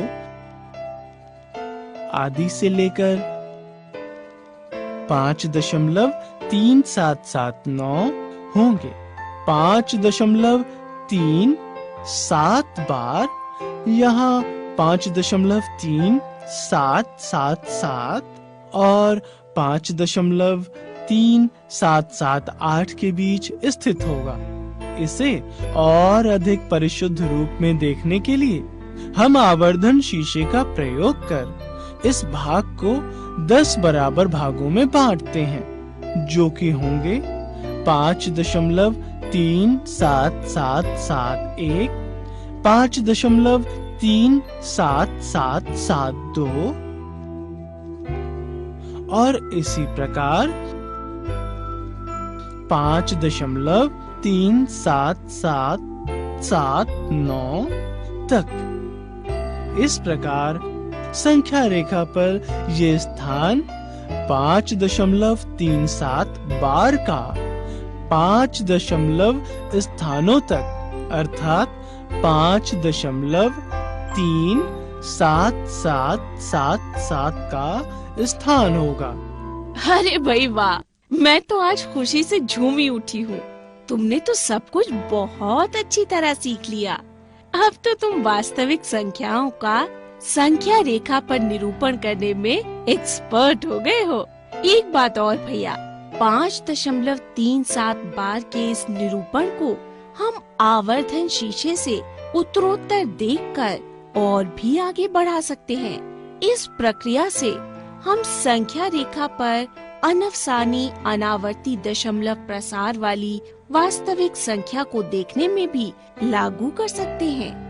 इस प्रकार उत्तरोत्तर आवर्धनों की कल्पना के आधार पर हम कह सकते हैं कि प्रत्येक वास्तविक संख्या को संख्या रेखा पर एक अद्वितीय बिंदु से निरूपित किया जाता है। साथ ही संख्या रेखा का प्रत्येक बिंदु एक और केवल एक वास्तविक संख्या को निरूपित करता है। तो भैया, ये था वास्तविक संख्याओं का संख्या रेखा पर निरूपण। और अब चलो मैं तुम्हें वास्तविक संख्याओं पर संक्रियाएं इस विषय में बताती हूँ। दीदी, यहाँ संक्रियाएं का मतलब जोड़, घटा, गुणा और भाग ही है ना? हाँ भैया, तुम बिल्कुल ठीक समझे। जैसे कि तुम जानते हो, दो परिमेय संख्याओं को हम जोड़ें, घटाएं, गुणा करें और भाग दें, तब भी हमें एक परिमेय संख्या ही प्राप्त होती है। जैसे यदि हम दो परिमेय संख्याएं 5/7 और 3 पर इन संक्रियाओं को लागू करें, तो हम देखते हैं कि 5/7 और 3 को जोड़ने पर हमें एक परिमेय संख्या 26/7 प्राप्त होती है। 5/7 में से 3 को घटाने पर परिमेय संख्या घटा 16/7 प्राप्त होती है। गुणा की संक्रिया में 5/7 गुणा 3 यानी 15/7 प्राप्त होता है, जो कि एक परिमेय संख्या है। 5/7 में 3 का भाग देने पर हमें 5/21 प्राप्त होता है और ये भी एक परिमेय संख्या है। लेकिन अपरिमेय संख्याओं में योग, घटा, गुणनफल और भागफल सदा अपरिमेय नहीं होते हैं। जैसे कि 2 अपरिमेय संख्याएं वर्गमूल 2 और वर्गमूल 3 में योग की संक्रिया लगाएं तो वर्गमूल 2 जमा वर्गमूल 3 प्राप्त होता है, जो कि एक अपरिमेय संख्या है। घटा की संक्रियाएं लगाने पर यहाँ वर्गमूल 2 घटा वर्गमूल 3 आएगा। ये भी एक अपरिमेय संख्या है। और गुणा की संक्रिया लगाने पर वर्गमूल 2 और वर्गमूल 3 का गुणनफल वर्गमूल 6 प्राप्त हुआ। ये भी एक अपरिमेय संख्या है। इसी प्रकार वर्गमूल 2 और वर्गमूल 3 में भाग की संक्रिया लगाने पर हमें वर्गमूल 2 बटा वर्गमूल 3 प्राप्त होगा, जो कि अपरिमेय संख्या है। परंतु वर्गमूल 3 घटा वर्गमूल 3 बराबर 0 होगा, अर्थात अपरिमेय संख्या वर्गमूल 3 में से अपरिमेय संख्या वर्गमूल 3 को घटाने पर हमें 0 प्राप्त होता है और 0 अपरिमेय संख्या नहीं है, यानी ये एक परिमेय संख्या है। इसी प्रकार अपरिमेय संख्या वर्गमूल 5 गुणा वर्गमूल 5, इससे हमें वर्गमूल 25 प्राप्त होता है, जो कि 5 के बराबर है और 5 भी अपरिमेय संख्या नहीं है, यानी ये गुणनफल परिमेय संख्या है। अब हम भाग की संक्रिया को देखें तो पाते हैं कि अपरिमेय संख्या वर्गमूल 17 को वर्गमूल 17 से भाग देने पर हमें 1 प्राप्त होता है और 1 भी अपरिमेय संख्या नहीं है, यानी भागफल परिमेय संख्या आया। क्यों, समझे भैया? हाँ दीदी, मैं अच्छी तरह समझ गया कि जब 2 परिमेय संख्याओं के बीच योग, घटा, गुणा या भाग की संक्रियाएं की जाएं, तो हमेशा एक परिमेय संख्या ही प्राप्त होती है। लेकिन 2 अपरिमेय संख्याओं के बीच योग, घटा, गुणा या भाग की संक्रियाएं की जाएं, तो प्राप्त संख्या अपरिमेय संख्या ही हो, ये आवश्यक नहीं है। परंतु दीदी, एक परिमेय संख्या और एक अपरिमेय संख्या हो और उनमें योग, घटा, गुणा या भाग की संक्रियाएं की जाए तो क्या होगा? अरे वाह, तुमने तो बहुत अच्छा सवाल पूछा। तो फिर चलो एक परिमेय संख्या और एक अपरिमेय संख्या को जोड़कर देखते हैं। परिमेय संख्या 2 और अपरिमेय संख्या वर्गमूल 3 का योगफल होगा 2 जमा वर्गमूल 3। अब हम जानते ही हैं कि वर्गमूल 3 एक अनवसानी अनावर्ती दशमलव प्रसार है, अतः 2 जमा वर्गमूल 3 भी अनावर्ती दशमलव प्रसार होगा, अर्थात 2 जमा वर्गमूल 3 भी अपरिमेय संख्या होगी। इसी प्रकार एक परिमेय और एक अपरिमेय संख्या में घटा, गुणा और भाग की संक्रिया होने पर हमें अनवसानी अनावर्ती दशमलव वाली संख्याएं ही प्राप्त होंगी, यानी अपरिमेय संख्या प्राप्त होगी। जैसे अपरिमेय संख्या पाई में से परिमेय संख्या 2 को घटाने पर हमें 3.1415 घटा 2 बराबर 1.1415 प्राप्त होगा, और ये अनवसानी अनावर्ती दशमलव है। अतः पाई घटा 2 एक अपरिमेय संख्या है। इसी प्रकार 7 गुणा वर्गमूल 5 में, जहाँ की 7 परिमेय संख्या है और वर्गमूल 5 एक अपरिमेय संख्या है, हमें 7 गुणा 2.236 प्राप्त होता है, जो कि हल करने पर 15.652 एक अनवसानी अनावर्ती दशमलव प्राप्त होता है। अतः 7 वर्गमूल 5 एक अपरिमेय संख्या है। परंतु भैया, एक अपरिमेय और परिमेय संख्या का गुणनफल एक अपरिमेय संख्या तभी प्राप्त होती है जबकि परिमेय संख्या शून्येतर यानी नॉन जीरो परिमेय संख्या हो। समझे? समझ गया दीदी। यदि परिमेय संख्या शून्य होगी तब तो अपरिमेय संख्या से गुणा शून्य प्राप्त होगा, जो कि एक अपरिमेय संख्या नहीं है। जैसे 0 गुना वर्गमूल 5 बराबर 0 आया, और 0 एक अपरिमेय संख्या नहीं है। शाबाश! अब यदि एक परिमेय और एक अपरिमेय संख्या में भाग की संक्रिया को देखें तो भी हमें एक अनवसानी अनावर्ती दशमलव प्राप्त होता है।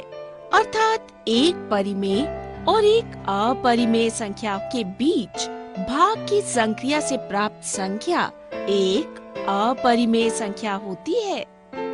दीदी, इन सभी उदाहरण से तो इन तथ्यों की आशा कर सकते हैं कि एक परिमेय संख्या और एक अपरिमेय संख्या का जोड़ या घटा अपरिमेय होता है। एक अपरिमेय संख्या के साथ एक शून्येतर यानी नॉन जीरो परिमेय संख्या का गुणनफल या भागफल अपरिमेय होता है। यदि हम दो अपरिमेय संख्याओं को जोड़ें, घटाएं, गुणा करें या एक अपरिमेय संख्या को दूसरी अपरिमेय संख्या से भाग दें, तो परिणाम परिमेय या अपरिमेय कुछ भी हो सकता है। आओ अब मैं तुम्हें कुछ सर्व समीकाओं यानी आइडेंटिटीज के विषय में बताती हूँ। ये सर्व समीकाएं वर्गमूलों से संबंधित हैं। जैसे यदि हम माने कि a और b वास्तविक संख्याएं हैं, तो वर्गमूल a गुणा b बराबर होगा वर्गमूल a गुणा वर्गमूल b के। अर्थात 2 या 2 से अधिक वास्तविक संख्याओं के गुणनफल का वर्गमूल उन संख्याओं के अलग अलग वर्गमूल के गुणनफल के बराबर होता है। इसी प्रकार वर्गमूल a भाग b बराबर होगा वर्गमूल a भाग वर्गमूल b के। और यहाँ भी a और b दोनों वास्तविक संख्याएं हैं। हाँ भैया, बिल्कुल ठीक। अब तुम x जमा y और x घटा y के गुणनफल तो जानते ही हो, ये होते हैं। हाँ दीदी, x जमा y गुना x घटा y बराबर है x की घात 2 घटा y की घात 2 के।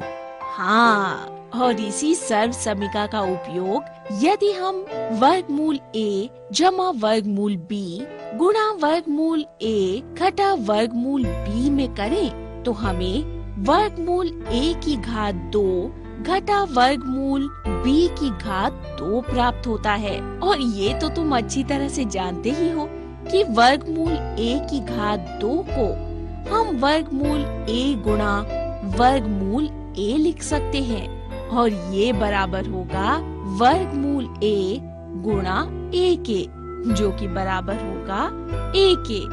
और इसी प्रकार वर्गमूल b का वर्ग बराबर होगा b के।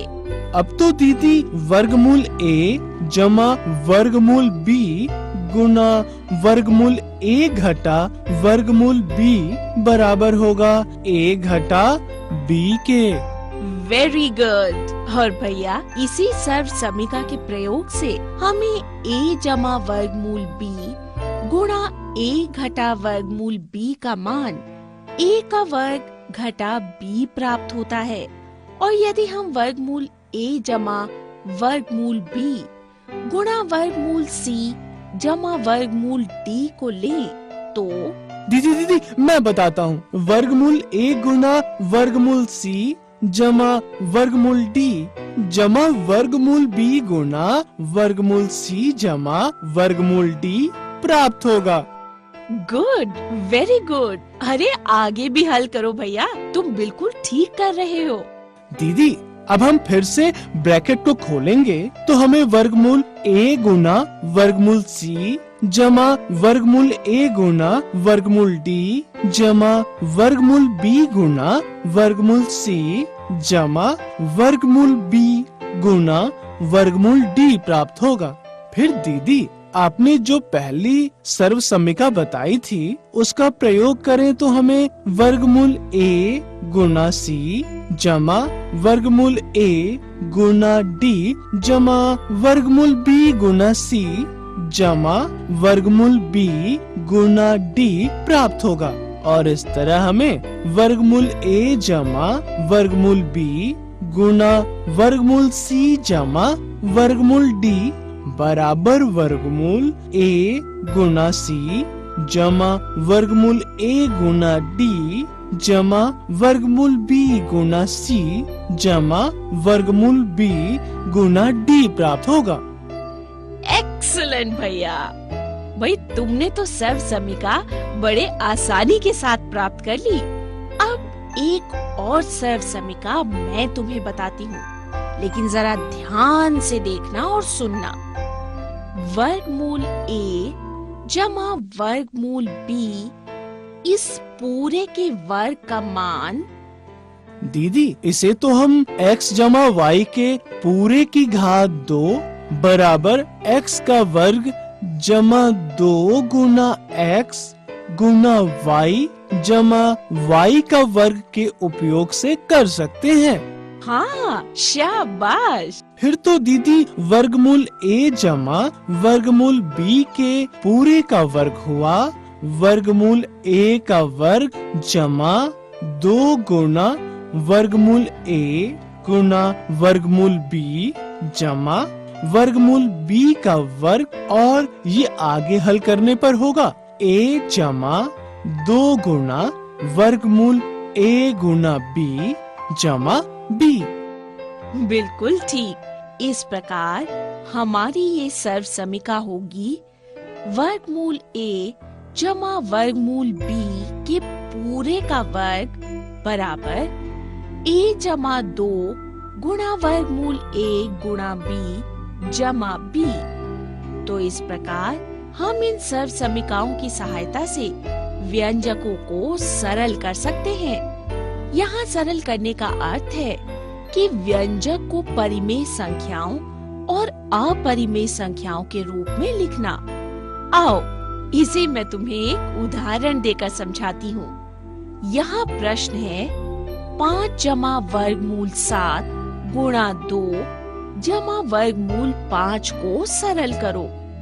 यहाँ 5 जमा वर्गमूल 7 गुणा 2 जमा वर्गमूल 5 बराबर होगा 5 गुणा 2 जमा वर्गमूल 5 जमा वर्गमूल 7 गुणा 2 जमा वर्गमूल 5। फिर से हल करने पर यह आएगा 5 गुणा 2 जमा 5 गुणा वर्गमूल 5 जमा 2 गुणा वर्गमूल 7 जमा वर्गमूल 7 गुणा वर्गमूल 5, जो कि बराबर होगा 10 जमा 5 वर्गमूल 5 जमा 2 वर्गमूल 7 जमा वर्गमूल 35। तो इस प्रकार 5 जमा वर्गमूल 7 गुणा 2 जमा वर्गमूल 5 को सरल करने पर 10 जमा 5 वर्गमूल 5 जमा 2 वर्गमूल 7 जमा वर्गमूल 35 आएगा। अब यहाँ ये तो तुम देख सकते हो कि व्यंजक परिमेय और अपरिमेय संख्याओं के रूप में है। अरे वाह दीदी, इतने आसान प्रश्न, ये तो मैं चुटकी बजाते ही सॉल्व कर लूंगा। अच्छा, तो फिर जरा वर्गमूल 5 घटा वर्गमूल 2 गुणा वर्गमूल 5 जमा वर्गमूल 2 को सरल करके दिखाओ। लो, मैं अभी हल करके देता हूँ, इसमें क्या मुश्किल है। वर्गमूल 5 घटा वर्गमूल 2 गुणा वर्गमूल 5 जमा वर्गमूल 2 बराबर होगा वर्गमूल 5 का वर्ग घटा वर्गमूल 2 का वर्ग, क्योंकि हमें पता है कि a घटा b गुना a जमा b बराबर होता है a का वर्ग घटा b का वर्ग के। अब यहाँ वर्गमूल 5 का वर्ग होगा 5 तथा वर्गमूल 2 का वर्ग होगा 2। तब ये हुआ 5 घटा 2 जो कि 3 के बराबर होगा। इस प्रकार वर्गमूल 5 घटा वर्गमूल 2 गुणा वर्गमूल 5 जमा वर्गमूल 2 बराबर हुआ 3 के। भाई वाह, ये तो तुम्हें बहुत अच्छी तरह समझ आ गया। लगता है अब तो तुम्हें कुछ नया बताना होगा। क्यों, तैयार हो? हाँ दीदी, मुझे कुछ और बताओ, मैं कुछ नया सीखने के लिए एकदम तैयार हूँ। ठीक है भैया, तो फिर ध्यान से सुनना। ये तो तुम जानते ही हो कि वर्गमूल 2 एक अपरिमेय संख्या है, और मैंने तुम्हें ये भी बताया था कि वर्गमूल 2 को संख्या रेखा पर कैसे दिखाते हैं और वर्गमूल 2 संख्या रेखा पर कहाँ स्थित है। हाँ दीदी, अब मैं वर्गमूल 2 के साथ साथ अन्य परिमेय संख्याओं को भी संख्या रेखा पर दिखा सकता हूँ। अरे वाह, अन्य अपरिमेय संख्याओं को भी संख्या रेखा पर दिखा सकते हो? हाँ हाँ। अच्छा, तो फिर बताओ, 1 बटा वर्गमूल 2 अपरिमेय संख्या है या परिमेय संख्या? दीदी, एक परिमेय संख्या है तथा वर्गमूल 2 एक अपरिमेय संख्या है, और आपने बताया था कि एक अपरिमेय संख्या के साथ एक शून्येतर परिमेय संख्या का गुणनफल या भागफल अपरिमेय होता है। अतः 1 बटा वर्गमूल 2 एक अपरिमेय संख्या है। शाबाश! तो अब ये बताओ कि 1 बटा वर्गमूल 2 संख्या रेखा पर कहाँ स्थित होगी? 1 बटा वर्गमूल 2। ओह दीदी, आप तो मुझे कभी कभी बड़ी परेशानी में डाल देती हो। अरे परेशान मत हो, मैं ही बताती हूँ। यहाँ हर में वर्गमूल 2 एक अपरिमेय संख्या है, तो सबसे पहले हम हर का परिमेयकरण यानी रैशनलाइजेशन द्वारा हर को परिमेय संख्या में बदलेंगे। दीदी, हर को परिमेय संख्या में क्यों बदलेंगे, और ये हर का परिमेयकरण क्या होता है?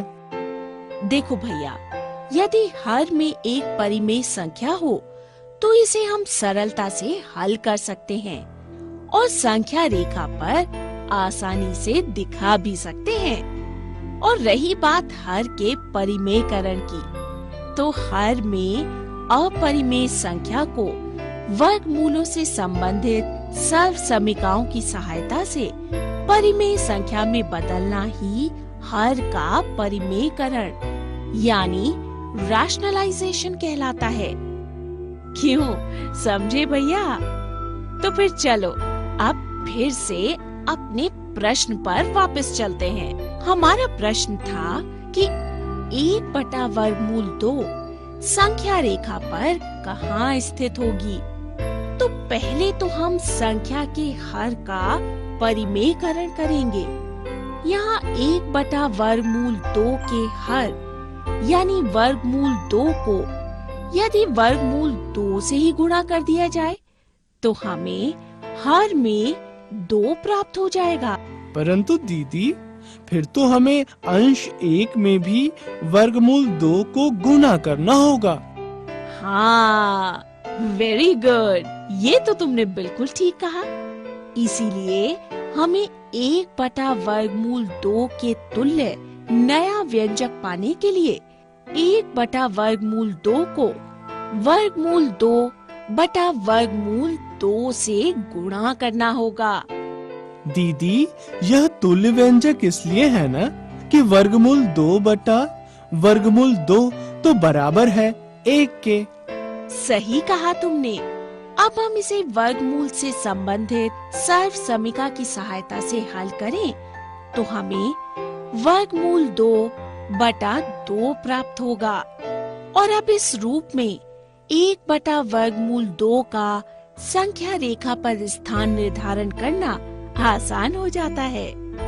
और वो यह है कि 1/√2 शून्य और वर्गमूल 2 के ठीक मध्य स्थित होगा।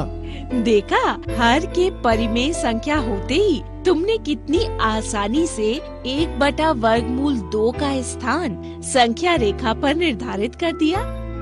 आओ, अब मैं और तुम मिलकर कुछ और प्रश्न हल करते हैं जिसमें हर का परिमेयकरण करना है। जैसे कि यहाँ 1/2 जमा वर्गमूल 3 के हर का परिमेयकरण करना है।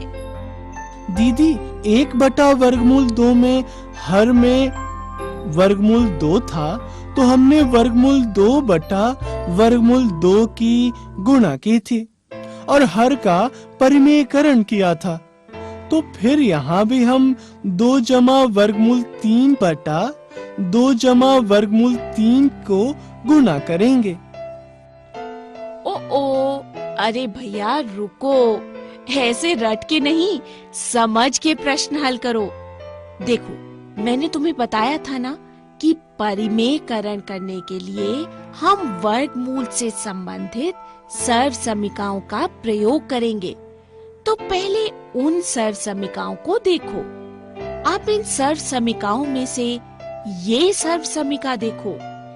यहाँ परिमेयकरण करने के लिए दोनों संख्याओं के बीच के चिन्ह से विपरीत चिन्ह लेकर उसी संख्या से a जमा वर्गमूल b का परिमेयकरण किया है।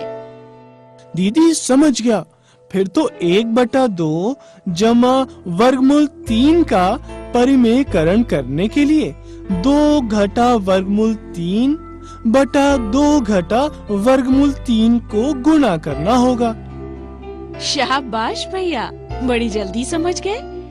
तो इस प्रकार गुणा करने पर ये होगा 2 घटा वर्गमूल 3/2 का वर्ग घटा वर्गमूल 3 का वर्ग। हल करने पर ये होगा 2 घटा वर्गमूल 3/4/3 यानी 2 घटा वर्गमूल 3/1। अतः 1/2 जमा वर्गमूल 3 का परिमेयकरण करने पर आया 2 घटा वर्गमूल 3। दीदी, इसका तात्पर्य तो ये है कि जब भी हमें हर का परिमेयकरण करना हो और हर में 2 संख्या हो, तब हमें दोनों संख्याओं के बीच के चिन्ह का विपरीत चिन्ह लेकर इसी संख्या से गुणा व भाग कर देते हैं।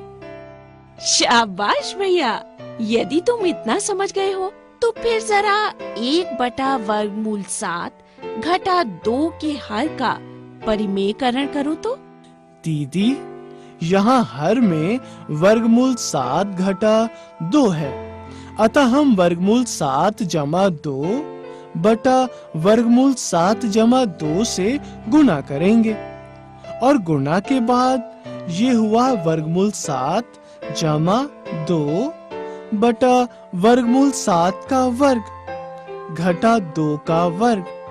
हल करने पर यह आया वर्गमूल 7 जमा 2 बटा 7 घटा 4 और आगे सॉल्व करने पर ये आया वर्गमूल 7 जमा 2 बटा 3। इस प्रकार 1 बटा वर्गमूल 7 घटा 2 का परिमेयकरण करने पर आया वर्गमूल 7 जमा 2 बटा 3। क्यों दीदी, मैंने ये सही सही हल किया ना? एक्सीलेंट। तुम्हारा तो जवाब नहीं भैया।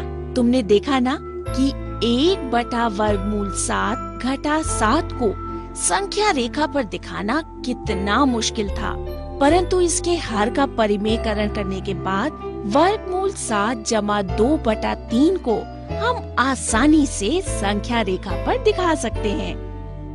हाँ दीदी, यहाँ तो बस पहले वर्गमूल 7 को संख्या रेखा पर दिखाकर उसमें 2 जोड़ेंगे और इस दूरी के 3 बराबर भाग करेंगे। इस प्रकार पहला वाला चिन्ह ही 1 बटा वर्गमूल 7 घटा 2 का स्थान होगा। Good, very good. अच्छा, अब तुम संख्या रेखा पर वर्गमूल 3.5 को दिखा सकते हो? दीदी, वर्गमूल वाली संख्या जो दशमलव में हो उसे संख्या रेखा पर दिखाना आपने अभी तक तो बताया ही नहीं। लो, तो फिर मैं अब बता देती हूँ। वर्गमूल 3.5 को संख्या रेखा पर दिखाने के लिए पहले हम वर्गमूल 3.5 को ज्यामितीय रूप से प्राप्त करेंगे। इसके लिए एक रेखा पर एक स्थिर बिंदु A से 3.5 इकाई की दूरी पर चिन्ह लगाकर बिंदु B प्राप्त करते हैं। अब यहाँ AB बराबर 3.5 इकाई है। अब B से 1 इकाई की दूरी पर चिन्ह लगाते हैं और इस नए बिंदु को C मान लेते हैं। फिर AC का मध्य बिंदु निकालते हैं।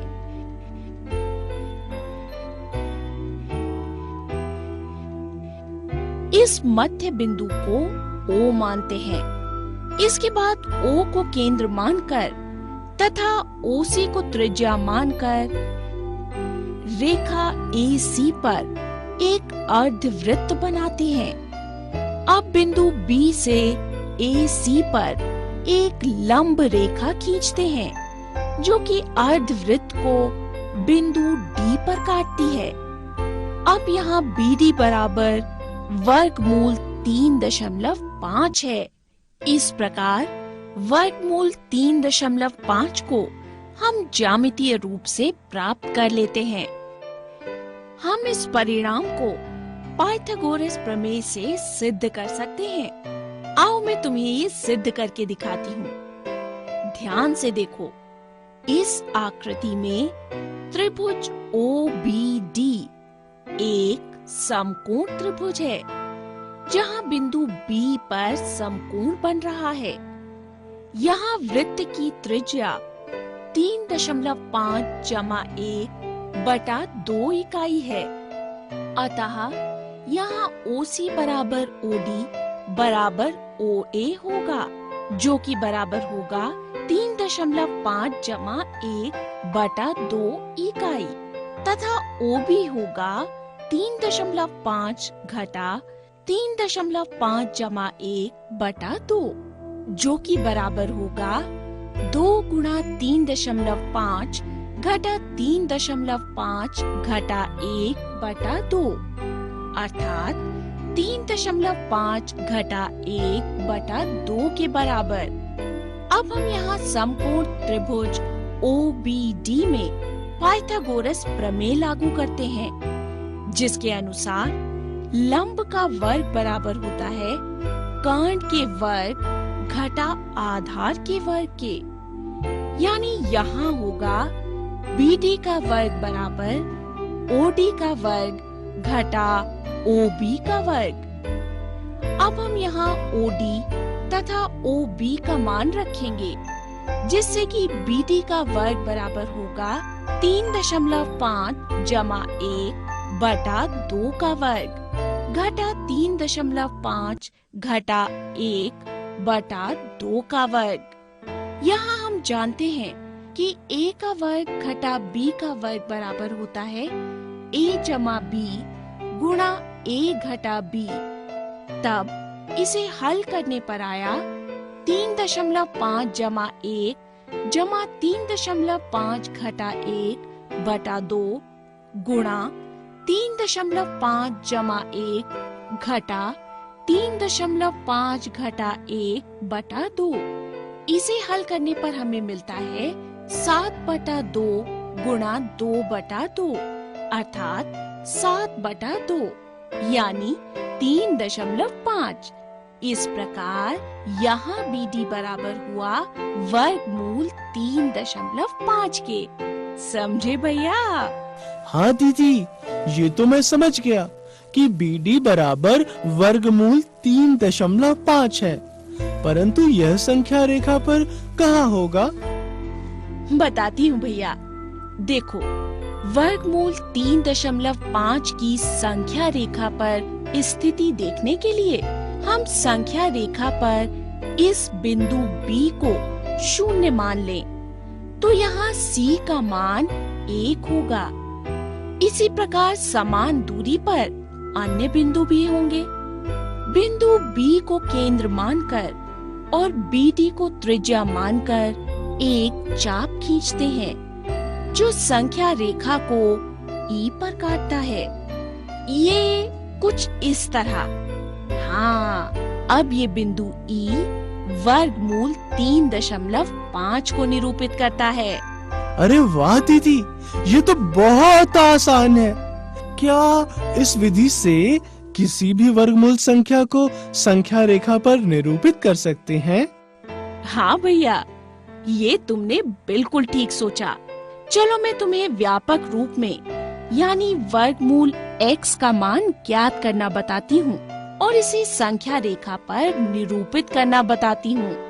व्यापक रूप में वर्गमूल x का मान ज्ञात करने के लिए, जहाँ की x एक धनात्मक वास्तविक संख्या है, सबसे पहले एक रेखा पर एक स्थिर बिंदु A से x इकाई की दूरी पर चिन्ह लगाकर बिंदु B प्राप्त करते हैं। इस प्रकार दूरी AB x इकाई के बराबर है। अब B से एक इकाई की दूरी पर चिन्ह लगाते हैं और इस नए बिंदु को C मान लेते हैं। फिर AC का मध्य बिंदु निकालते हैं। इस मध्य बिंदु को O मानते हैं। इसके बाद O को केंद्र मानकर तथा OC को त्रिज्या मानकर रेखा पर एक अर्धवृत्त बनाते हैं। अब बिंदु B से AC पर एक लंब रेखा खींचते हैं, जो कि अर्धवृत्त को बिंदु D पर काटती है। यहाँ BD बराबर है वर्गमूल x के। इस प्रकार वर्गमूल x को हम ज्यामितीय रूप से प्राप्त कर लेते हैं। अब वर्गमूल x की संख्या रेखा पर स्थिति देखने के लिए इस संख्या रेखा पर स्थित बिंदु B को 0 मान लेते हैं। इस प्रकार यहाँ C का मान 1 होता है। इसी प्रकार समान दूरी पर अन्य चिन्ह होते हैं। अब बिंदु B को केंद्र और BD को त्रिज्या मानकर एक चाप खींचते हैं, जो संख्या रेखा को E बिंदु पर काटता है। और भैया, ये बिंदु E ही वर्गमूल x को निरूपित करता है। दीदी, मैं एकदम अच्छी तरह समझ गया। अब तो मैं किसी भी घनात्मक वास्तविक संख्या को संख्या रेखा पर आसानी से दिखा सकता हूँ। वेरी गुड, मुझे तुमसे यही आशा थी। अच्छा बताओ तो, ये वर्गमूल 2 कैसी संख्या है? दीदी, यह एक ऐसी घनात्मक संख्या है जिसका वर्ग 2 है। यानी यहाँ 2 की घात है 1/2, यानी यहाँ आधार है 2 तथा घातांक है 1/2। बिल्कुल ठीक। क्या तुम घातांकों के नियम के विषय में भी जानते हो? दीदी, घातांकों के नियम, मैंने घातांकों के नियमों को पहले पढ़ा है, परंतु कुछ भूल गया हूँ दीदी। अरे कोई बात नहीं, मैं तुम्हें फिर से याद दिला दूंगी। बस पहले तुम्हें जो अच्छे से याद है उतना बताओ। देखो दीदी, जब हम किसी संख्या को उसी संख्या से कई बार गुणा करते हैं तो उसे संक्षिप्त रूप से घातीय संकेतन में लिख सकते हैं। 2 में 2 की गुणा को घातीय संकेतन में 2 की घात 2 लिख सकते हैं। 2 में 2 की 3 बार गुणा को 2 की घात 3 लिख सकते हैं। इसी प्रकार यदि 2 में 2 की 6 बार गुणा हो रही है तो उसे 2 की घात 6 लिखते हैं, तथा 5 की 5 में 8 बार गुणा हो रही है तो उसे हम 5 की घात 8 लिखते हैं।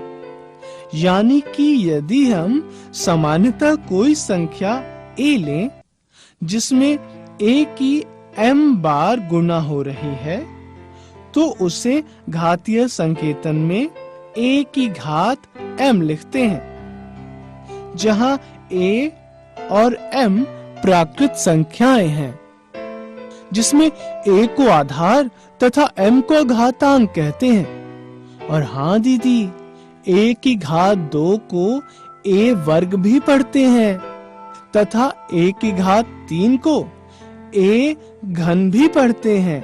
अरे भाई वाह, तुम्हें तो काफी कुछ याद है। अच्छा ये बताओ, यदि 2 की घात 4 और 2 की घात 5 की आपस में गुणा हो तो इसे कैसे सरल करेंगे? दीदी, 2 की घात 4 को हम 2 की 2 में 4 बार गुणा लिख सकते हैं। इसी प्रकार 2 की घात 5 को हम इस प्रकार लिख सकते हैं। अब यहाँ 2 की 2 में गुणा 9 बार हो रही है, अतः इसे हम 2 की घात 9 लिख सकते हैं। और यदि घात और बड़ी हो तो? दीदी, घातें और बड़ी हो तो उन्हें इसी प्रकार हल करेंगे, परंतु दीदी बहुत अधिक घातें होंगी तो इन्हें गिनने में बड़ी परेशानी होगी, साथ ही लिखने में भी परेशानी होगी। भैया, इसी परेशानी को तो घातांक के नियमों द्वारा हल करते हैं। आओ मैं तुम्हें घातांक के नियमों की अच्छे से जानकारी दे देती हूँ। घातांक का पहला नियम है a की घात m गुणा a की घात n बराबर होता है a की घात m जमा n।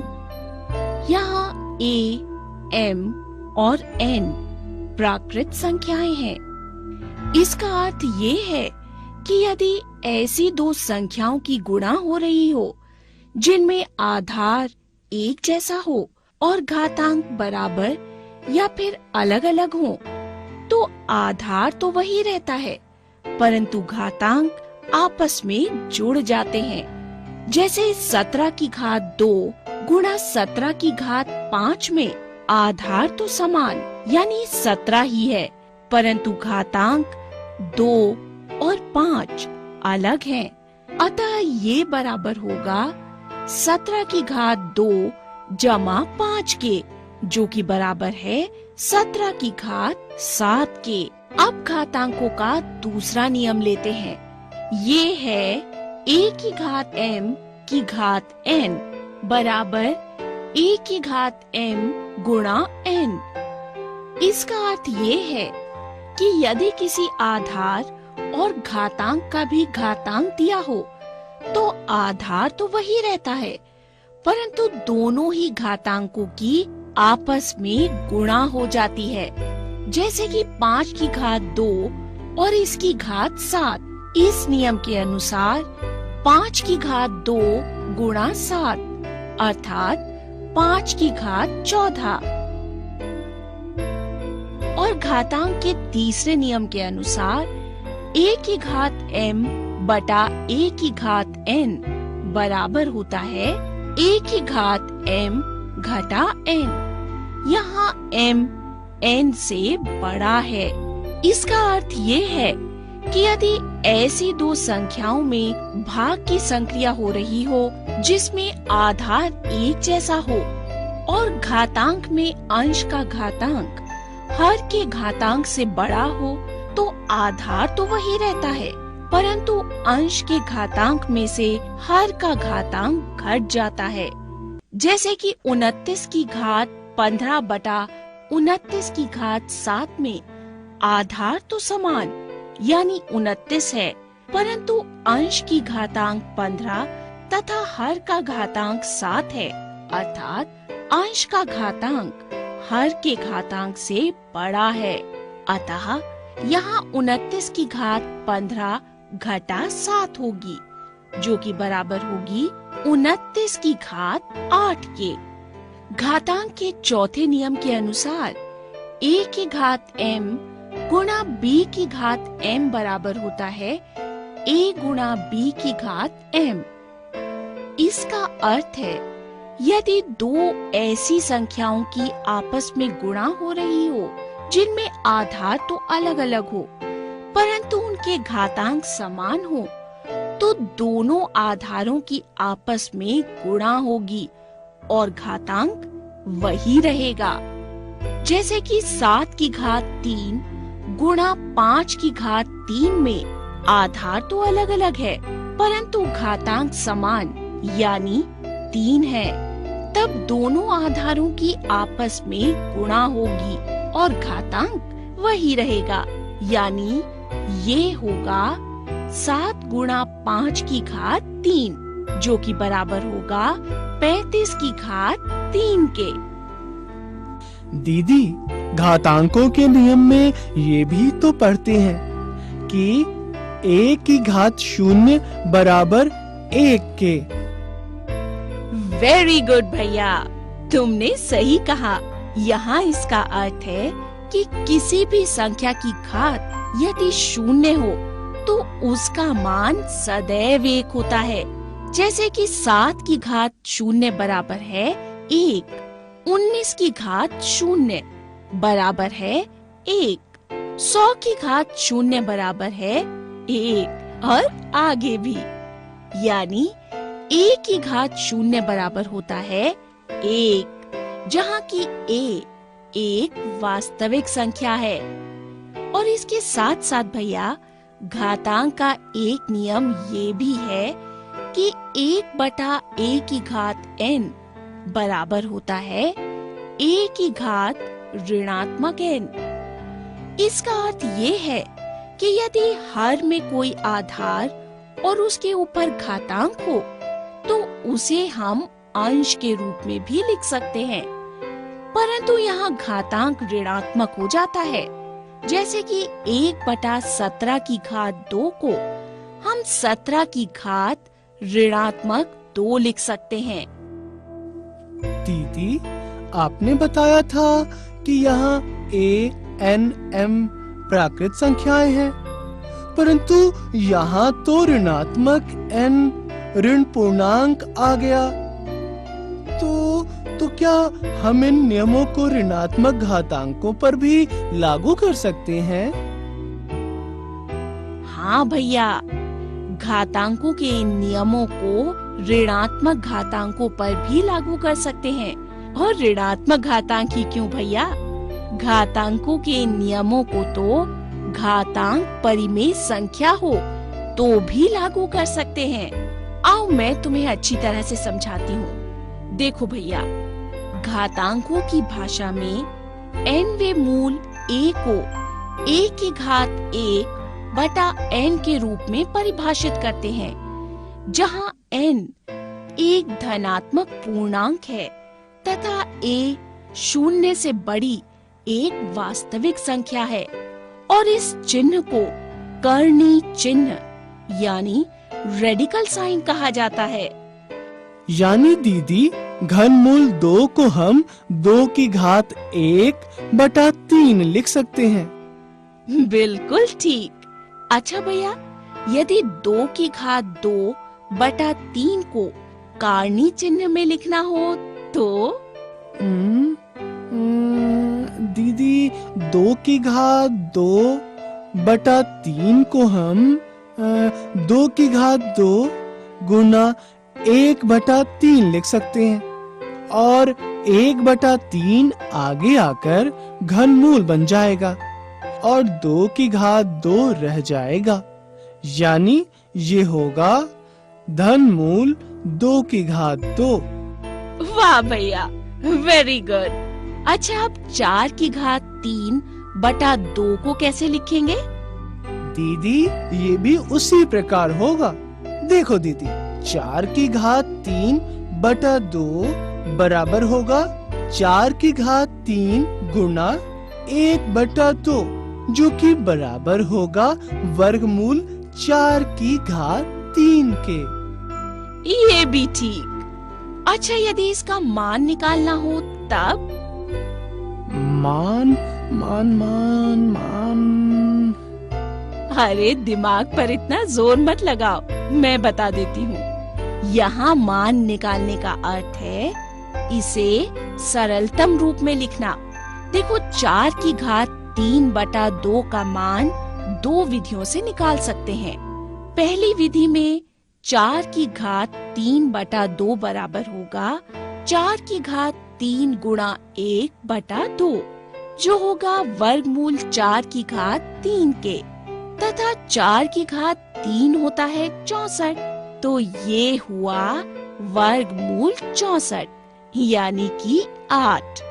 और दूसरी विधि में 4 की घात 3/2 बराबर होगा 4 की घात 1/2 की घात 3, क्योंकि घातांकों के नियम से a की घात m घात n बराबर होता है a की घात m गुणा n, और ये बराबर होगा वर्गमूल 4 की घात 3 के, और वर्गमूल 4 होगा 2, अतः ये हुआ 2 की घात 3 यानी 8।